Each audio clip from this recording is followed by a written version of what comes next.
Venus group છે, આ બધા આપણા મોટા શેર હોલ્ડર્સ છે જે આપણી સાથે 2021, 22 અને 23માં આપણી સાથે જોડાયા.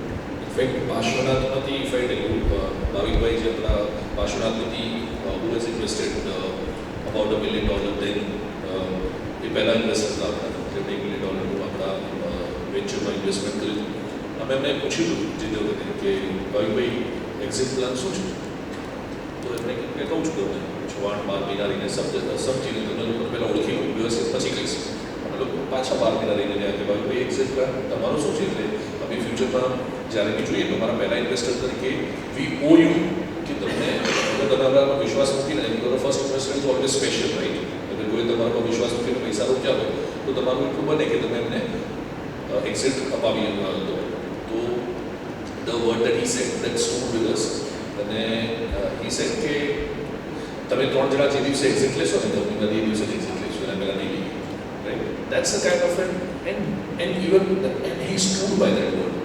Even during an IPO, he is not taking liquidation. And everyone after Bhavik joined is still there, zero OFS.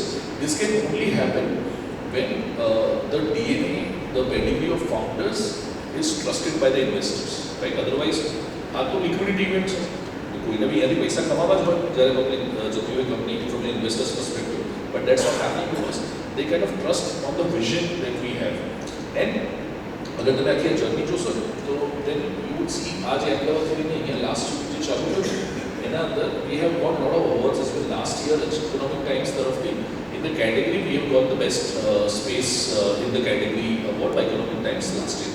And Umesh was talking about the additional 9 lakh square feet that we have signed.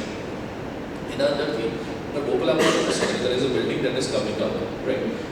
Within a month we will get the possession for the building. અમે લોકોએ આજથી 1.5-2 વર્ષ પહેલાં sign કરેલી building છે જેનું possession હજી હવે મળશે. એમાં 20 માળ છે. લાસ્ટ ટાઈમ હું જ્યારે તમને મળ્યો ત્યારે મેં કીધું કે 17 out of those 20 floors are booked. We have the LOI 20માંથી 17 ફ્લોરની. I have updated number. So 19 out of those 20 floors we have signed the LOI. 20માં મેં હવે હોલ્ડ કર્યું ઉભા રહીએ પહેલાં 19 જે કર્યું છે મેનેજ્ડ ઓફિસમાં આગળ કમિટમેન્ટ એ પહેલાં પૂરું કરીએ then we kind of get this. Last time મેં તમને કીધું કે this is not a demand કે અમે લોકો આ ડિમાન્ડને બહુ જ આરામથી કેટર કરી શકીએ છીએ. This is about creating the right supply, right? અમારા કસ્ટમર્સ કોણ હોય કે જે બી કંપની 100-200થી વધારે સીટ ટિપિકલી 200+ અમારી થતી હોય 200થી વધારે સીટ અમારી સાથે 3.5 વર્ષથી વધારે લોકિંગમાં કમિટ કરવા માટે રેડી થતી હોય અને કંપનીનું background is certain revenue and above which gives us a kind of a strong commitment from the company side. એ અમારા આઈડિયલ કસ્ટમર પહોંચવું હોય અને મેજર વસ્તુ શું થતી હોય કે આજે ફોર એક્ઝામ્પલ અમે તમને અમારી અમદાવાદની બિલ્ડિંગ્સ તમે અહીંયાના છો તો તમને ખ્યાલ છે. એક બિલ્ડિંગ અમારી છે વસ્ત્રાપુર ધ ફર્સ્ટ આઈટીસી નર્મદાની પાછળ જ્યાંથી અમે સ્ટાર્ટ કર્યું. બીજી બિલ્ડિંગ સિદ્ધુ ભવન પર છે વિરોડી 20/3. ત્રીજી ગોપાલામની પર સ્ટાર્ટ કરી છે. ચોથું ગિફ્ટ સિટીમાં અમારા 2 સેન્ટર છે. એની building that you good right competitions બી છે બીજા પણ એમની અમારા અંદર એક બેઝિક પહેલો પ્રિન્સિપલ ડિફરન્સ આવશે. અમારી કોઈ બી સિટીની કોઈ બી બિલ્ડિંગ હશે ને એટલે કમર્શિયલ બિલ્ડિંગ હશે રાઈટ એ ગ્રેડ બિલ્ડિંગ હશે રાઈટ જેના અંદર હાઇટ સારી હોય જેના અંદર બધા કમ્પ્લાયન્સીસ ફોલો થતા હોય જેનું એક સર્ટિફિકેશન લેવલ હોય સાઉન્ડના કોઈ ઇશ્યુ ના હોય મેનેજમેન્ટ બિલ્ડિંગ બિલ્ડર જૂના હોય. સો અમારા સપ્લાય સાઇડનું જે છે ને analysis that's very very strong. There are about 43 to 45 points that we check કોઈ બી બિલ્ડિંગમાં એન્ટર થતા પહેલાં. એટલે we are very strong when it comes to procurement of a asset. And then there are તમારે સમજવા માટે there are 4 types of models that Umesh can probably run us through. These are the 4 models. Sure.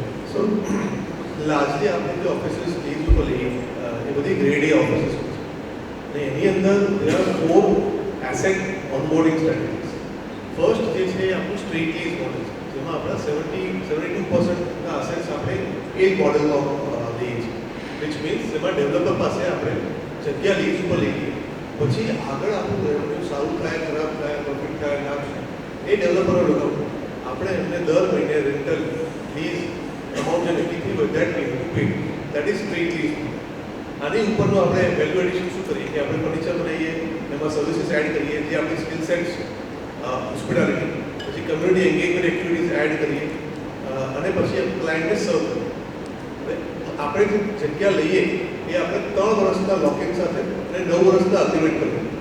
જે આપણે કસ્ટમરને જગ્યા આપીએ એ એ 3.5 વર્ષના locking સાથે અને 5 થી 7 વર્ષના અગ્રીમેન્ટ પર. એટલે આપણું જે રિસ્ક લાયબિલિટી છે, લીઝ લાયબિલિટીનું જે રિસ્ક આવે એ ઓલરેડી હેજ થઈ ગયું છે. કે અહીંયા 3 વર્ષનું લોકિંગ છે ને આ બધું કસ્ટમર બાજુ છે, આપણે 7 વર્ષનું લોકિંગ કરીએ છીએ.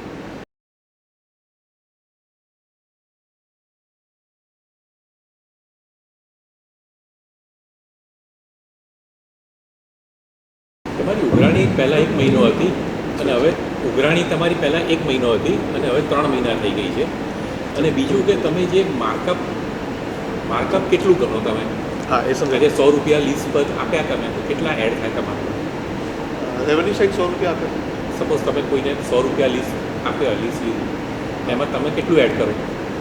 સો એ યુનિટ મેટ્રિક્સ સમજાય ગયું. સો બધા માટે સૌનો ક્વેશ્ચન એ છે કે મારે રેવન્યુ જે આવે 100 રૂપિયા તેની પાછળ કોસ્ટ મારા કેટલા હોય, સો દેટ તમને ખ્યાલ પડે કે મારું માર્કઅપ કેટલું છે. If I understood the question correct. આને બ્રેકઅપ છે ને હું 2 પાર્ટ્સમાં કરું. એક છે ટિયર 2 સેગમેન્ટ જેમાં આપણું 60% પેનિટ્રેશન અને એક છે ટિયર 1 સિટીઝ જેમાં આપણું 40% પેનિટ્રેશન. ટિયર 2 સિટીઝ એટલે કે અમદાવાદ, જયપુર, ઇન્દોર, ઉદયપુર, રાજકોટ, ગાંધીનગર આ આપણા માટે ટિયર 2 સિટીઝ છે. અને ટિયર 1 સિટીઝનું એક્ઝામ્પલ છે મુંબઈ, હૈદરાબાદ, પુણે અને નોઈડા. ટિયર 2 સિટીઝ જ્યાં હોય ત્યાં આપણું ટિપિકલ જે માર્કઅપ હોય એ rent to revenue ratio 2.5x હોય છે. એટલે હું 40 રૂપિયામાં પ્રોપર્ટી લઈશ જે આપણું અહીંયા કરંટ પ્રાઇસ પોઈન્ટ છે અને હું 100 થી લઈને 105 ની વચ્ચે કસ્ટમર પાસેથી રેવન્યુ લઈશ. સો એ આપણું રેવન્યુ છે. આની વચ્ચે શું આવે? આ 40 રૂપિયાની ઉપર આપણું બિલ્ડિંગનું મેન્ટેનન્સ આવે 3 થી 5 રૂપિયા પર સ્ક્વેર ફીટ. પછી 18 રૂપિયાનું અમારું કોસ્ટ આવે which is electricity, internet, housekeeping, tea, coffee, AMC of the assets એ આપણું રફલી 18 રૂપિયાનું કોસ્ટ આવે. સો એ 60-62 રૂપિયાનું આપણું ટોટલ કોસ્ટ થઈ ગયું એ રો મટીરિયલ કોસ્ટ. જે રેવન્યુ જનરેટ થાય એ 100 થી લઈને 105 આવે. સો દરેક સેક્ટર ઉપર આપણે 32 થી લઈને 38% રૂપિયા માર્જિન એક યુનિટ લેવલ. આ ટિયર 2 સિટીઝ. ટિયર 1 સિટીઝ ગયો તો ટિયર 1 સિટીઝમાં આજે રેન્ટ ટુ રેવન્યુ રેશિયો જે 2.5x છે ટિયર 2 માં એ ટિયર 1 માં થઈ જાય 2x. Your PIPO holding is 49.80% and port capital will be 36.80%. Don't you think it's a very low holding and you may be a takeover target in the future? Sir અમે જ્યારે business ચાલુ કર્યું તો as part mention objective is to create a larger organisation. એમાં we have raised external capital એટલે dilution તો થવાનું છે ગ્રોથ સ્ટોરી. અમારી પાસે 2 ઓપ્શન. આઈધર અમે સ્લો ગ્રો કરીએ એટલે એક હોલ્ડિંગ અમારું વધારે રાખીએ. સેકન્ડ ઓપ્શન કે ફાસ્ટ ગ્રો કરીએ અને હોલ્ડિંગ સાથે ઓછું રાખીએ. અમારું બિલીફ એ છે કે મોટું ઇમ્પેક્ટ કરીશું, સ્કેલ વધશે, એમાં નાના પર્સન્ટેજ હોલ્ડિંગ ઓછું હશે તો it doesn't create an impact. Coming on the second piece કે ટેક ઓવરનું રિસ્ક રહે, જે બીજા શેર હોલ્ડર્સ છે અમારી સાથે જેમણે આપણી સાથે 2021થી ઇન્વેસ્ટ કર્યું છે એમનું ક્યુમ્યુલેટિવ પર્સન્ટેજ હોલ્ડિંગ બી 30-35% છે. અને they have been backing us, supporting us, helping us grow. એમના પ્લાન્સ નથી કોઈ એક્ઝિટ કરવાનું.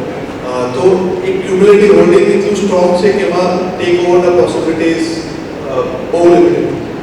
And it just to add to that, had it been just money, તો તમે આયા તો સર તમે જ્યારે અમદાવાદ ક્લોઝ થયું ને અમદાવાદ વડોદરા એ જ વખતે we were making money even in the first year of the inception, right? અને એ વખતે અમે બધા ભેગા બી થયા હતા કે શું કરવું છે, લાઈક શેર બી વધારે હતા, પૈસા બી કમાતા હતા, we could take money home very comfortably, right?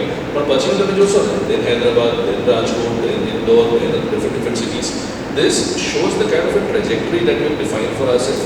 We are very sure of the fact that a bigger pie in a smaller cake, the jagya for a smaller pie in a much larger and a bigger cake would always make sense. And then on an entrepreneurial journey, we would want to see our name as an entrepreneur, Gujarati entrepreneurs in the story who have created impact.